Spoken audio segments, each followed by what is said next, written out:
প্রশ্নটা শুনে আমার কিন্তু খুব দুঃখ লাগলো এই কারণে যে আসলে কেন শুনবে না? কারণ যাদের শোনার কথা তারা কি বলেন নিজেদেরকে? তারা তো নিজেদেরকে বলেন তারা আমাদের প্রতিনিধি, তারা জনগণের প্রতিনিধি, তারা জনগণের হয়ে দেশ চালান। এই বোধটাই তো হারিয়ে গেছে এবং দুঃখটা আমার সেখানেই লাগলো যে তাদের সেই বোধটা হারিয়ে গেছে যে তারা আমাদের প্রতিনিধি, তারা জনগণের প্রতিনিধি, এবং আমাদেরও সেই বোধটা বোধহয় ক্রমশ হারিয়ে ফেলার একটা অবস্থায় নিয়ে যাওয়া হচ্ছে যে এই দেশটা আমাদের। এই দেশটা শুধু যারা সরকার গঠন করে, যারা ক্ষমতায় যায় তাদের না, এই দেশটা সাধারণ জনগণের। এই রাষ্ট্রটার অন্যতম উপাদান হচ্ছে নাগরিক, এবং সেই নাগরিক হচ্ছে আমরা। এবং আপনারা ম্যানিফেস্টোই বলেন, সংবিধানই বলেন, এখন যে কথাগুলি হচ্ছে ইত্যাদি ইত্যাদি ইত্যাদি অনেক কিছু নামে আমি উল্লেখ করতে পারছি না, যেহেতু আমি নিজে জানি না, যা কিছুই বলেন কোন দাবিতে সেগুলি সামনে আসছে? এগুলি তো জনগণের ইচ্ছা, জনগণের অভিপ্সা, জনগণের আকাঙ্ক্ষা। তো সেই জনগণের কথার সঙ্গে মিলটা কোথা থেকে হবে? এই সমস্ত প্রক্রিয়ার মধ্যে দিয়েই তো হবে, তাই না? তো এই প্রক্রিয়াকেই যদি প্রশ্ন করতে হয় যে প্রক্রিয়া এই কাজগুলি করে কি লাভ, তাহলে তো সেই আসল জায়গাটাই ছিন্ন হয়ে গেল, সেই সম্পর্কটাই বিচ্ছিন্ন হয়ে গেল। এবং আজকে সবচেয়ে বড় সমস্যা আমাদের কিন্তু সেই বিচ্ছিন্নতা, যে আমরা একে অপর থেকে বিচ্ছিন্ন হয়ে গেছি। আমাদের সরকারকে আমরা জানি না, আমাদের সরকার জানে না আমাদের নাগরিক কারা, কাদের সঙ্গে কথা বলতে হবে, কাদের সঙ্গে পরামর্শ করতে হবে, কি পরামর্শ করতে হবে। কোনো কিছুই কি কারোর জাস্ট মাথার থেকে এলেই হয়ে যায়? কারোর একটা মস্তিষ্ক প্রসূত ধারণা নিয়েই কি একটা জাতি গঠিত হয়, একটা জাতি চলতে পারে? চলে না তো।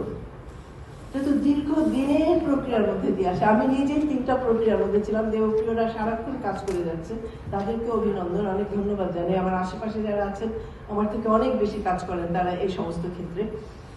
আমি নিজে 1990 সালে, যদি আপনারা মনে করতে পারেন, একটা টাস্ক ফোর্স গঠিত হয়েছিল, মনে আছে কি আপনাদের? কারণ অনেকে হয়তো জন্মই গ্রহণ করেননি সেই সময়, জানি না।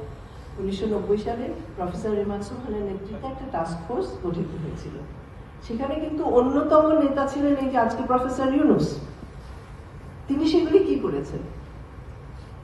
29টা বোধহয় ভলিউম তৈরি করা হয়েছিল বিভিন্ন বিষয়ের উপরে, যে একটা দেশ কিভাবে চলবে। কারণ 1990 সালে আমরা নিজেদেরকে কি বলেছিলাম, কি বলে আমাদেরকে সামনে এগোবার চিন্তা করেছিলাম? যে গণতন্ত্রের অভিযাত্রা হলো। মনে আছে আপনাদের কারোর? যারা খুব অল্প বয়সী তাদের হয়তো মনে নেই। গণতন্ত্রের অভিযাত্রা বলেছিলাম আমরা। এবং তখন এই আনন্দে, এই উদ্যমে, এই যেটাকে বলে যে একটা মনোভাব নিয়ে যে আমরা দেশের জন্য কাজ করছি, জনগণের দেশ হবে, সব মানুষের দেশ হবে, সবাই মিলে সেই টাস্ক ফোর্সে আমরা কাজ করেছিলাম। 29টা ভলিউম তৈরি করা হয়েছিল বিভিন্ন।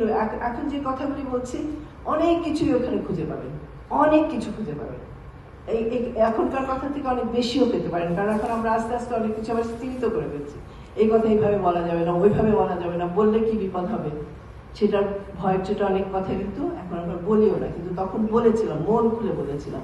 আমি নিজে যুক্ত ছিলাম। স্ন্যাচ বলে একটা প্রক্রিয়া শুরু হয়েছিল, যে নারীদের অধিকার, তখন যতগুলি মিনিস্ট্রি ছিল বলা হয়েছিল যে নারীদের অধিকার প্রত্যেকটা মিনিস্ট্রি, আজকে কিন্তু এই কথাটা এসছে যে একটা মিনিস্ট্রির মাধ্যমে কিংবা একটা কাঠামোর মাধ্যমে অধিকারগুলি প্রতিষ্ঠিত করা যায় না। তখন এই কথাটা এসেছিল যে নারীর অধিকার, স্ন্যাটের বিষয়টা ছিল নারীর অধিকার বিভিন্ন মন্ত্রণালয়ের মাধ্যমে কি করে বাস্তবায়ন করা যেতে পারে। সেটা বোধহয় খুব সম্ভবত 1997-এ হয়েছিল, এখন আমার তারিখটা মনে নেই। তারপরে তো এই যে সিটিজেন্স প্ল্যাটফর্ম, এটার সঙ্গে আমি যুক্ত আছি, 3টা এর সঙ্গে। এই সমস্ত কিসের জন্য আমরা করি? যে বেসিক প্রশ্নটা আপনারা তুলেছেন, যে কিসের জন্য আমরা করি? একটাই কারণে করি, সেটা হলো যে আমরা মনে করি যে এই দেশটা আমাদের, এবং এই দেশটা কিভাবে চলবে, কিভাবে জনকল্যাণমুখী একটা রূপ ধারণ করবে, এই সরকার কি করে জবাবদিহিমূলক সরকার হবে, কি করে জনগণের সঙ্গে তাদের আসলেই একটা সম্পর্ক স্থাপিত হবে। একটা রাষ্ট্র ব্যবস্থা তো একটা চুক্তির ব্যাপার।